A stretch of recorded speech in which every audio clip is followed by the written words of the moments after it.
எல்லா தமிழ் மக்களுக்கும் என்னுடைய வணக்கம். இன்றைக்கி நான் உங்களுக்கு கூட ஷேர் பண்ண போகிறது ஒரு ஸ்பெஷல் கறியோட ரெசிபி தான் பென்னி கறி.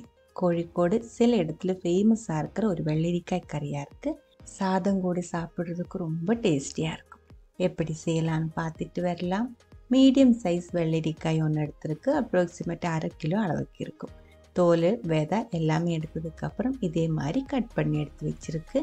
ரொம்ப சின்ன பீஸாக வேண்டாம், ரொம்ப பெரிய பீஸாகவும் வேண்டாம். குக்கருக்குள்ளே போட்டுருக்கு. 4 காரமாக இருக்கிற பச்சை மிளகாய், 1 டீஸ்பூன் அளவுக்கு இஞ்சி பொடியாக நறுக்கினது, 1/2 டீஸ்பூன் அளவுக்கு மஞ்சத்தூள், 1 டீஸ்பூன் அளவுக்கு மிளகாய் பவுடர், 1 டீஸ்பூன் அளவுக்கு உப்பு, நல்லா ஃப்ரெஷ்ஷாக இருக்கிற மணமாக இருக்கிற கருவேப்பிலை தாராளமாக சேர்த்துக்கோங்க. கூடவே 2 டேபிள் ஸ்பூன் அளவுக்கு தேங்காய் எண்ணெய், ஃப்ரெஷ்ஷாக இருக்கிற மணமாக இருக்கிற தேங்காய் எண்ணெய் தான் சேர்க்கணும். சூடு பண்ணி ஒன்றும் சேர்க்கக்கூடாது. எல்லாமே சேர்த்து நல்லா கலந்து விட்டுக்கோங்க. இது நம்ம வேக வைக்கிறது தண்ணி இல்லாமல் தான் வேக வைக்கணும். ஆனால் நான் இப்போ குக்கருக்குள்ளே வச்சுருக்கிறதுனால அடி பிடிக்குமோன்னு ஒரு டவுட் இருக்குது. அதனால மட்டும் கொஞ்சம் 1 டேபிள் ஸ்பூன் அளவுக்கு தண்ணி கூடி சேர்க்கிறேன்.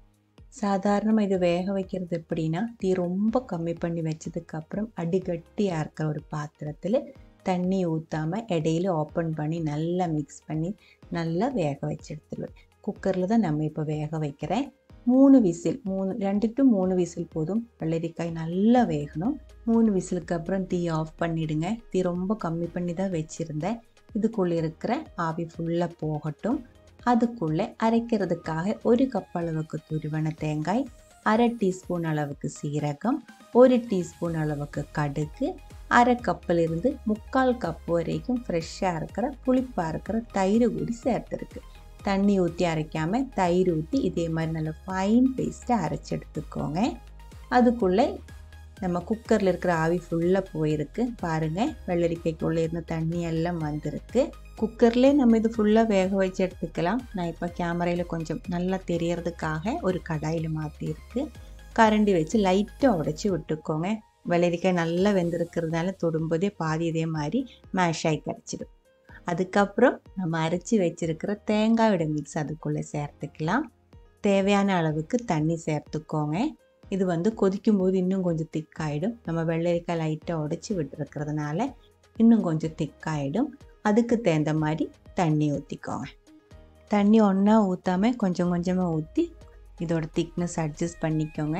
நான் இதில் அப்ராக்சிமேட்டாக 1.5 கப் அளவுக்கு தண்ணி ஊற்றி நல்லா கலந்து விட்டுருக்கு. நம்ம வெள்ளரிக்காய் வேக வைக்கும்போது உப்பு சேர்த்துருந்தேன். இருந்தாலும் தயிர் தேங்காயில் அரைச்சி ஊற்றி தண்ணியெல்லாம் சேர்க்கும்போது உப்பு கம்மியாயிடும். செக் பண்ணிவிட்டு தேவையான அளவுக்கு உப்பு கூடி சேர்த்துக்கோங்க. தயிரோட புளிப்பெல்லாம் பார்த்துட்டு அதுக்கு தகுந்த மாதிரி உப்பு சேர்த்து அட்ஜஸ்ட் பண்ணிக்கோங்க. கொதிக்க ஆரம்பிக்கும்போது கொஞ்சம் நேரம் இதே மாதிரி கலந்து விட்டுருங்க. வெள்ளரிக்காயில் நல்லா வெந்தது தான், ரொம்ப நேரம் வேக வைக்க வேண்டியதில்லை. தேங்காய் வேகிறதுக்கு 2 நிமிஷம் தாராளமாக இருக்கும். 2 நிமிஷம் கொதிச்சதுக்கப்புறம் தீ ரொம்ப கம்மி பண்ணி வச்சு 1/4 டீஸ்பூன் அளவுக்கு வெந்தய பவுடர் பொடி நான் சேர்த்துருக்கு. அது லாஸ்ட்டு சேர்த்தா போதும், மணம் அப்படியே நிற்கும். நல்லா இதே மாதிரி மிக்ஸ் பண்ணதுக்கப்புறம் நம்ம தீ ஆஃப் பண்ணிடலாம். இந்த ஒரு கறி கோழிக்கோடு வடகரை சைடில் கல்யாணத்துக்கெல்லாம் ஸ்பெஷலாக கொடுக்குற ஒரு கறியாக இருக்குது. எல்லா இடமுமே இல்லை, சில இடத்துல ரொம்ப ஃபேமஸாக இருக்கிற ஒரு ட்ரெடிஷ்னல் கறியாக இருக்குது பென்னி கறி. இதில் தாளிக்க வேண்டிய அவசியம் இல்லை. தாளித்தா இன்னும் டேஸ்டியாக இருக்கும். ஆல்ரெடி நம்ம தேங்காய் எண்ணெய்லாம் சேர்த்துருக்கு. இருந்தாலும் நம்ம ஒரு டைம் தாளிச்சிக்கலாம். 1 டேபிள் ஸ்பூன் அளவுக்கு தேங்காய் எண்ணெய், 1 டீஸ்பூன் அளவுக்கு கடுகு வெடித்ததுக்கப்புறம் 1/2 டீஸ்பூன் அளவுக்கு வெந்தயம் நல்லா ஃப்ரை ஆனதுக்கப்புறம் தீ ஆஃப் பண்ணிவிடுங்க. அதுக்கப்புறம் 4-5 வரமிளகாய், கொஞ்சம் கருவேப்பிலை, அதுக்கப்புறம் 1/4 டீஸ்பூன் அளவுக்கு காஷ்மீரி மிளகாய் தூள் கூடி சேர்த்து மிக்ஸ் பண்ணியிருக்கு.